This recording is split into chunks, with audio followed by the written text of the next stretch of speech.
5 anni di attività dei piani anticorruzione applicati per legge dalle amministrazioni pubbliche. Tempo di bilancio ma pure di studio di fenomeni che non possono essere presi alla leggera per le continue inchieste che portano a galla episodi di corruzione. Avviso Pubblico e il Forum Italiano per la Sicurezza Urbana hanno costruito un progetto di formazione con decine di seminari e incontri nelle 7 province, promosso dalla Regione Veneto. Abbiamo avviato un progetto molto importante in continuità con quello dell'anno scorso insieme alla Regione del Veneto.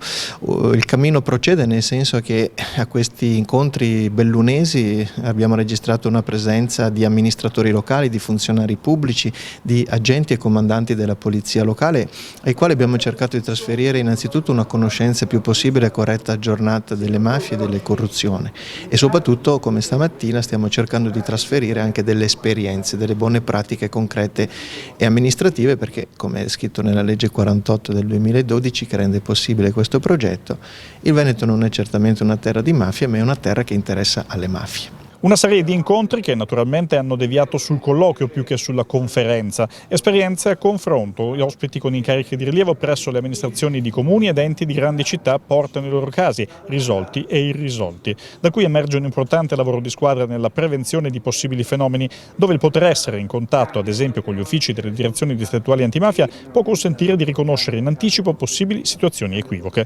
Nei comuni veneti, a Venezia e Belluno, lo sguardo è attento su infiltrazioni malavitose, ma non solo. Stiamo facendo degli studi appropriati su come i flussi turistici, su come 30 milioni di presenze annue possono in qualche modo incidere sul nostro sistema di prevenzione della corruzione, su come questi dati possono in qualche modo costituire dei potenziali rischi sulla corretta gestione amministrativa, sulla corretta gestione del nostro ente. Com'è cambiata l'attenzione in questi ultimi anni?